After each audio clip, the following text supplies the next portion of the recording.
17 বছরে আমরা দেখেছি পার্লামেন্টে কিভাবে দেশ বিক্রির পায়তারা, আদানি চুক্তি থেকে আরম্ভ করে অন্যান্য কিছু। আমি মনে করি যেই চুক্তিগুলি হয় শুধুমাত্র রাষ্ট্রপতির কাছে প্রধানমন্ত্রী যাবে আর নিয়ে আসবে, রাষ্ট্রপতিকে দেখাবে। জনগণের সামনে যে কোনো ইন্টারন্যাশনাল ট্রিটি, আন্তর্জাতিক চুক্তি খোলাখুলি ভাবে জানিয়ে দিতে হবে পার্লামেন্টের মাধ্যমে। জনগণ জানতে চায় জনগণ কি দিল, জনগণ জানতে চায় জনগণ কি পেল। বাংলাদেশ স্বাধীন, বাংলাদেশ সার্বভৌম দেশ। আমরা কোনো দেশের অধীনে না, আমরা সবার সাথে বন্ধুত্ব করতে রাজি। At the same time we must make sure we have our heads high.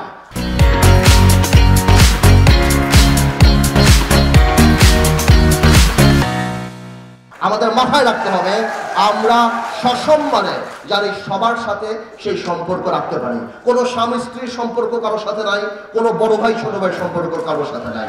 আমরা একইভাবে আমাদের রাইট প্রোটেক্ট করে আমরা আমাদের অবস্থান রাখতে চাই। So article 45 is very important. তত্ত্বাবধায়ক সরকার ব্যাপারটা 15 অ্যামেন্ডমেন্ট, এটা কোর্টে চলছে। এটা তো বাংলাদেশে একটা পাগলেরও দাবি তত্ত্বাবধায়ক সরকার হওয়া। বাংলাদেশের মানুষের গাছপাতা, ইট বালি, পশু পাখি সবাই এটা রিয়েলাইজ করে তত্ত্বাবধায়ক সরকার ছাড়া সুষ্ঠু নির্বাচন সম্ভব না। তত্ত্বাবধায়ক সরকারের দাবি গত 17 বছর ধরে করে আসছি, পার্লামেন্টে করেছি, এখনো বলছি। ভোটাধিকার প্রতিষ্ঠা করতে হলে তত্ত্বাবধায়ক সরকার থাকতে হবে। কারণ ক্ষমতায় গেলে আমরা কেমন পাগলা খোরা হয়ে যাই, আমাদের অহংকারে মাটিতে পা পড়ে না, আমরা এলোমেলো কথা বলি, রেসিপি থেকে আরম্ভ করে এমন কিছু নাই আমরা দেই না, আমরা সবকিছু বুঝে যাই। তো আমি মনে করি আমাদের তত্ত্বাবধায়ক সরকারটা সংবিধানে অবশ্যই ফিরে নেওয়া উচিত। আর্টিকেল 70 নিয়ে আপনারা জানেন, if you are nominated from a certain political party, কোন রাজনৈতিক দল হইতে নমিনেশন পাইবার পরে যদি উহার বিরুদ্ধে ভোট দেন, সেটা আর্টিকেল 70 ফ্লোর ক্রসিং এর ব্যাপারটা।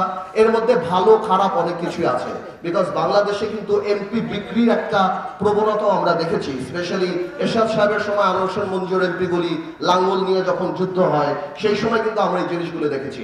আমি মনে করি আর্টিকেল 70-তে ভোট দেওয়াটা মানা আছে কোন দলীয় সংসদ সদস্যের, কিন্তু দলীয় সংসদ সদস্য তার দলের কোনো সিদ্ধান্তর ব্যাপারে বাইরে যে কোনো অবজেকশন দিতে পারে, ইভেন কি পার্লামেন্টে কথা বলতে পারে। তো আমি মনে করি কোনো অ্যাব্রাপ্ট সিদ্ধান্ত না নিয়ে এই আর্টিকেল 70-র ব্যাপারে আরো অনেক কথা বলার আমাদের সুযোগ আছে।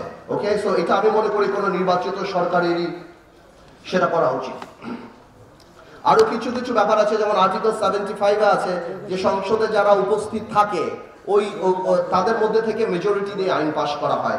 আমার মনে হয় এখন দেখা গেল সংসদে 50 জন আছে বা 100 জন আছে, আমার মনে হয় এটাকে পরিবর্তন করে মিনিমাম 2/3 বা বেশি, বিকজ এখন অনলাইন আছে, যে কোনো আইন পাস করার জন্য পুরো সংসদ সদস্যদের এখানে থাকা, সেখান থেকে মেজরিটিটা না অনেক ইম্পর্টেন্ট। আর্টিকেল 70-তে এডুকেশনের ব্যাপার আছে, বাট আমরা মনে করি এখানে এই এডুকেশনের জায়গা আছে অনেক। আসলে আমাদের কনস্টিটিউশনটা না অনেক সরলি ড্রাফটেড, ইন সেন্স এটাতে অনেক ইন্টারপ্রিটেশন করার রুম থাকে। তো আমি মনে করি আরো স্পেসিফিক হওয়া উচিত।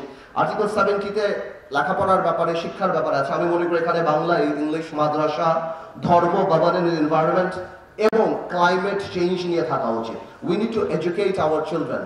আমাদের ভবিষ্যৎ প্রজন্মকে গুড গভর্নেন্স, ক্লাইমেট চেঞ্জ, সেগুলি নিয়ে আমাদের কথা বলা উচিত। আরেকটা ব্যাপার হলো ডিসএবল, যারা অটিস্টিক বাচ্চা বা যারা শারীরিকভাবে সক্ষম না, এরকম অনেক পরিবার বাংলাদেশে আছে। আর্টিকেল 15D আর 28D এই ব্যাপারে কথা বলে, বাট আমি আবার মনে করি এটা এনাফ না।